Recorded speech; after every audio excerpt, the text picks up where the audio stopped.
And I'm thinking shrooms, LSD, it's all kid shit to me now. I could take 10 hits of acid, eat 10 grams of shrooms. At the same time, it wouldn't mean shit to me compared to a good hit of DMT. Telling you.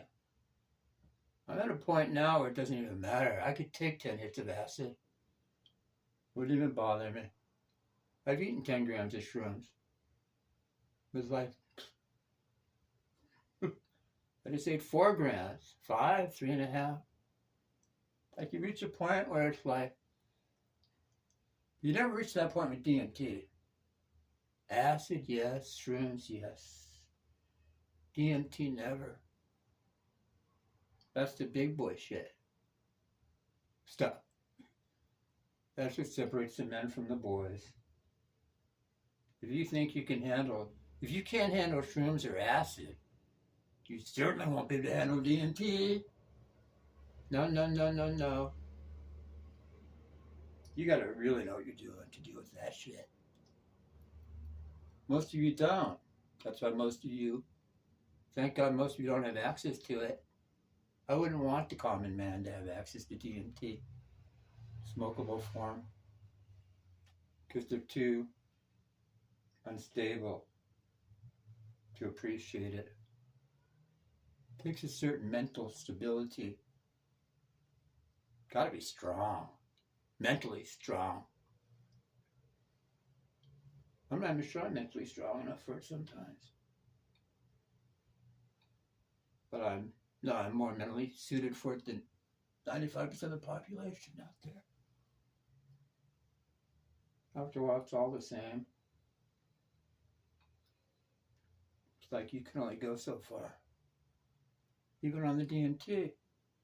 That's why I think death is the ultimate. That's the ultimate. Death is the ultimate high. I know you folks don't want to believe it because you're so lower vibrational, but that's really where you belong. That's where the afterlife is. Back into the dust.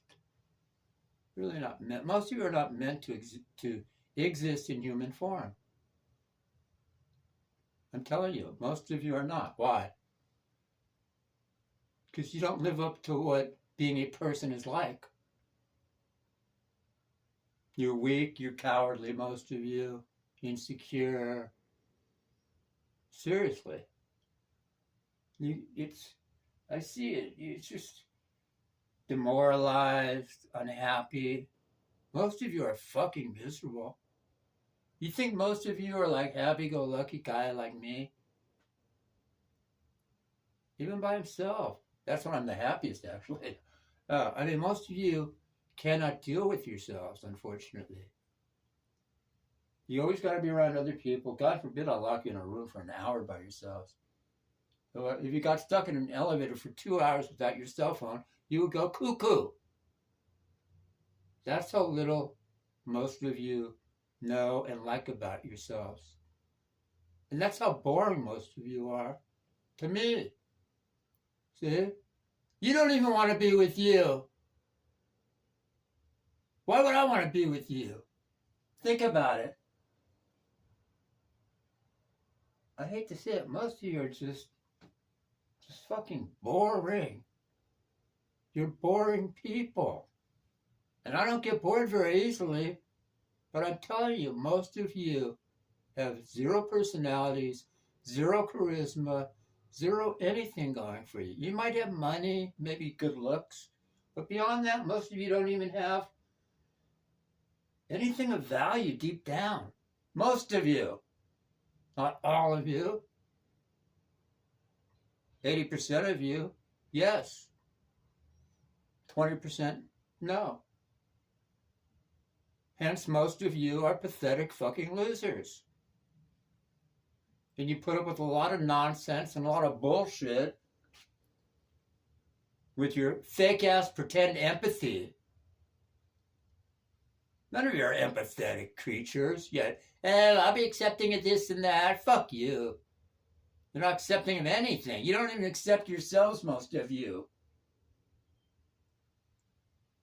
You're determining what is acceptable or not to a society. Most of you wouldn't know how to wipe your goddamn fucking asses, let alone tell my ass what's morally acceptable in my type of society.